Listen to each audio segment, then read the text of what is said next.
facilitated Raul Manuel. Nandito po yung nag-receive po at nakakita po talaga personally kay Raul Manuel sa loob po ng NPA unit. I would like to hear from Arian Jane Ramos. You have the floor.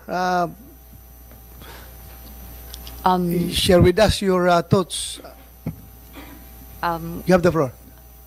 Good afternoon, Your Honor. I'm Arian Jane Ramos. I am also known as Marikit. I graduated from the University of the Philippines, Mindanao. I took a BA Communication Arts, major in Speech and Corporate Communication.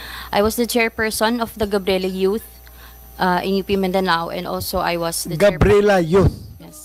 Yes, Your Honor. And also I was the chairperson of the Alyansa ng Aktibong Kabataan sa UP Mindanao, or Anak UP Min. So I joined the New People's Army last May 11, 2014, 2 weeks after my graduation. I became the former secretary of the Guerrilla Front 55, SRC5, SMRC. So,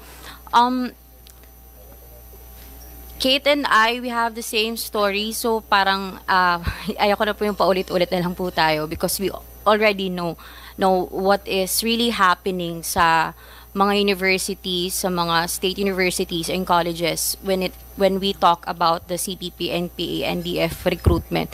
But maybe I just want to raise na marami kasing nagtatanong sa akin, so ano yung pwede nating gawin? So given that napakarami na po naming mga former members ng legal front organizations na naging member ng mga underground mass organizations at hanggang naging membro ng Communist Party of the Philippines at naging membro na po talaga ng New People's Army. Why not we will use our testimonies as grounds na itong mga identified legal front organizations ay maging basis kung kailangan pa ba natin silang i-accredit?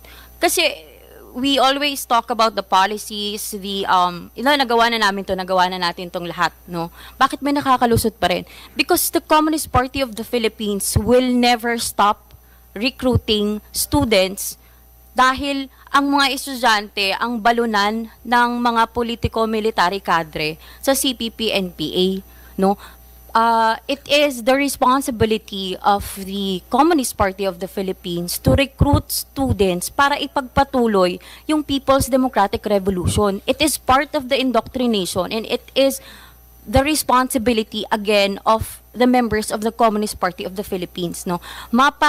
Miyembro yan ng legal front organizations, at lalong-lalo na syempre yung mga miyembro mismo ng New People's Army. So sa konsepto kasi ng People's Democratic Revolution, ng CPP, NPA, NDF, may dalawang forma ng pakikibaka. Yung paulit-ulit na po din namin dinediscuss, yung parliamentary struggle and the armed struggle. Hindi po yan pwedeng magkahiwalay. As long as we are very open with the organizations that are already identified as legal front organizations, paulit-ulit magiging cycle lang po ito. Kasi we as former rebels, we are also sacrificing ourselves in exposing the truth po, kahit nga kami after nito tatawagin kaming taksil sa bayan, mga etc., all those negative na mga sinasabi sa amin. Pero at the end of the day, we are here alive to tell you the truth that this is not red tagging,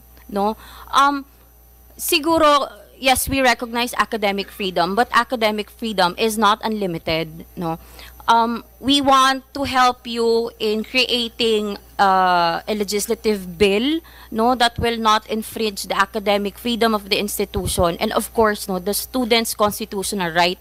Kasi lahat naman po, parang kung ikaw kasi naging aktivista ka na, tapos na-radicalize ka na, kung nasa legal front organization ka, for example, Raul Manuel, you have the audacity to really talk about the laws and the provisions sa gobyerno kasi nasa legal front organization ka.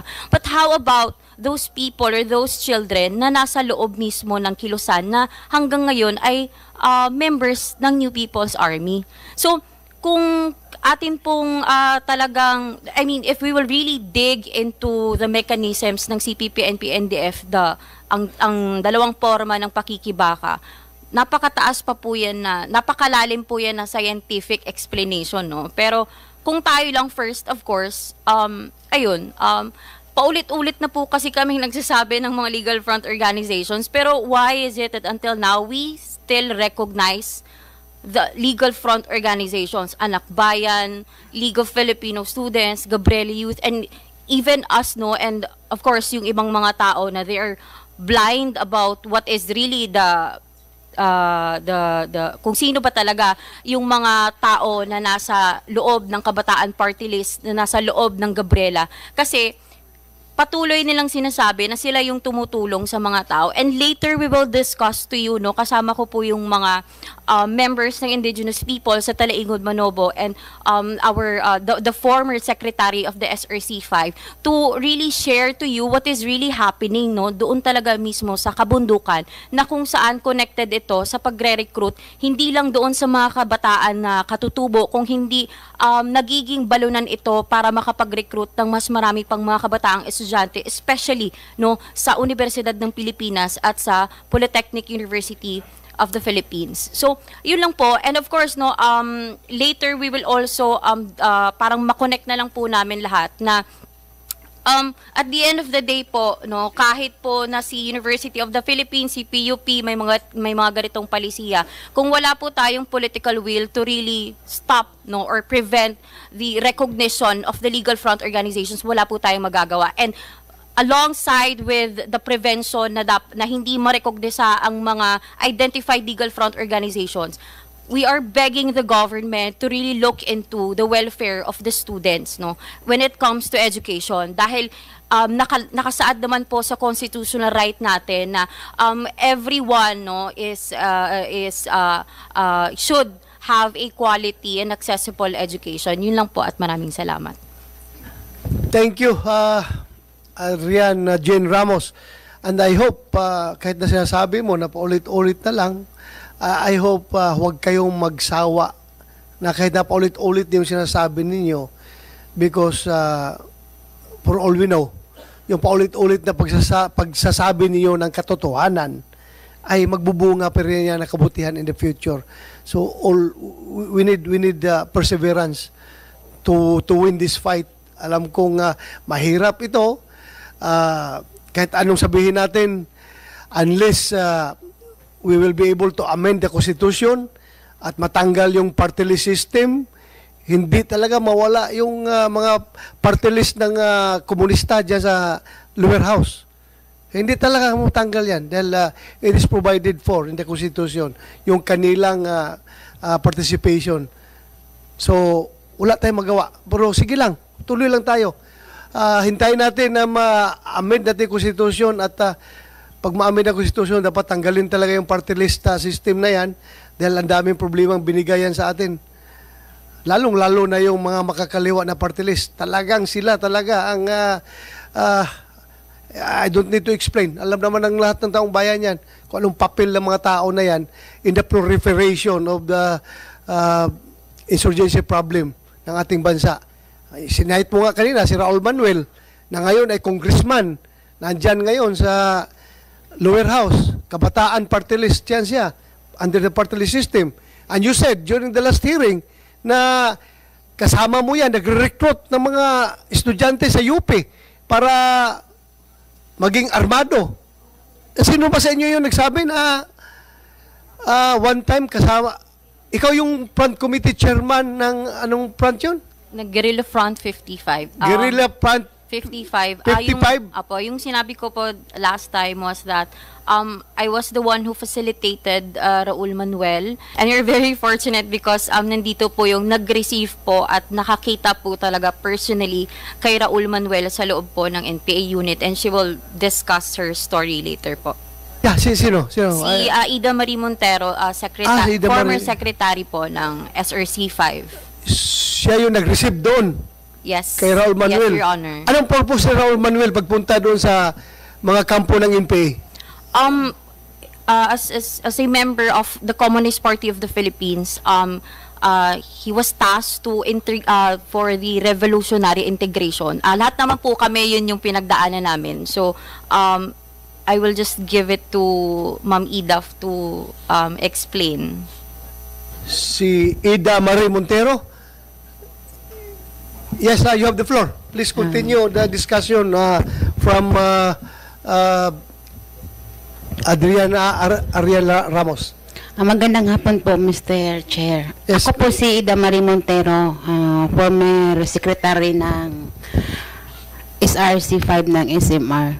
Yung sinabi po alam yung branch secretary ka ng SR Sub-region po. Sub-region po ng Southern Mindanao region. Puro mga big time pala kayo.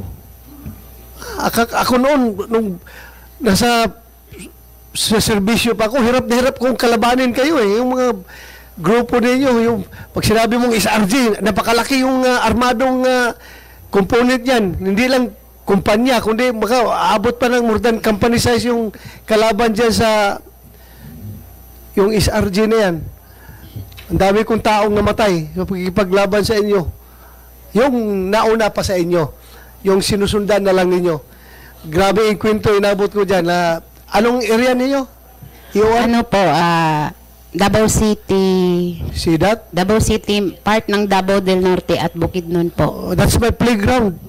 When I was second lieutenant ng Philippine Constabulary, hanggang naging major ako ng PNP, hanggang naging lieutenant colonel, hanggang naging provincial director ako ng Davao de Oro, na dati Kumbal, Compostela Valley Province. Yan ang aking playground. So, mabuti hindi tayo nag-enkwentro, no? Yung nandun ka pa. Hindi, nag-abot ba tayo nung provincial director ako na Kumbal? Hindi pa ako na-assign ng Davao de Oro po. Hindi ka pa na-assign. Sige, continue. Salamat. Sige, yung sinabi po ni Arian Jean Ramos, totoo po yun. Siya po yung nag-facilitate ng biyahe nila, tapos siya po yung nagsundo po sa motor, tapos hinatid po sa kinampuhan po namin. Nag-spend lang naman po ng parang 1 week si Raul. Tapos 1 week? Opo, Congressman na siya noon? Hindi pa? Parang hindi pa, That was 2017. 17. 17. Tapos, ang purpose po kaya pumunta po sila sa amin para mag-revolutionary integration, tsaka papel na po namin no na kailangan namin silang kumbinsin para mag full-time NPA. Tapos nung hindi po siya na-kumbinsin ng mga kasama namin, nung araw na alis na siya, nag-try po ako na i-convince siya, baka madala kasi ako po yung secretary. Tapos umiyak po siya, hindi ko makalimutan na umiyak po siya kasi sabi niya sa akin po na naiintindihan daw po niya ang sitwasyon at alam daw niya yung pangangailangan, pero sa sarili niya hindi pa daw po talaga siya ready na mag-NPA. Kaya tutulong na lang daw po siya sa ibang mga gawain. Kagaya ng pagiging representative ng party list ng kabataan? Nung umalis po siya sa amin, sabi niya, may naka-assign na po daw na task niya, maging parang bayan, para sa Visayas yun, Bayan Negro siguro yun. At that time po, 2017, is outgoing student regent si Raul Manuel ng UP Diliman, ng buong UP system, and I think yung plano ng partido sa kanya before is bumalik siya sa Visayas, pero hindi yun natuloy kasi nagkabataan party list po siya. So dati siya student regent ng UP? Yes po, 2017 is magkasama kaming nagre-recruit sa UP. Siya as student regent, tas ako as alay sining UP Diliman. While student regent siya, nagre-recruit siya ng mga kabataan para maging NPA? Yes sir, yun yung tasking niya as member ng Communist Party. Ayun, nagpunta siya sa NPA nga po para alam niya kung para kanino siya nagre-recruit. Ako rin po, nagpunta rin ako sa NPA camp bago ako yung tuloy-tuloy na nag-recruit sa NPA. Ganun po kasi yun para yung program para sa amin na mga Communist Party members na bumisita at least sa NPA camp para pag nag-recruit is alam namin kung ano yung saan namin pinapasok yung mga estudyanteng nire-recruit namin sa. Do you think in your own opinion, dapat bang mananagot si Raul Manuel ito sa ginagawa niyang recruitment sa mga kabataan? Siyempre naman, sir. Kasi Ha? hindi siya nga, hindi niya kayang gawin yung ginawa namin, pero, di ba? Kaya niyang mag-recruit. So, alam mo yun, kung actually, pwede naman silang magpunta rito to defend themselves. Sabihin nila, kami lang nagsasalita dito eh. I suggested that we invite Raul Manuel, these people, Castro, Franz Castro, and who else? Basta yung mga party list po ng Makabayan Block, baka sabihin nila one-sided yung story eh. Di, alika dito Raul at mag-usap tayo ng mga pinagagagawa natin noon, sir. Suggestion lang.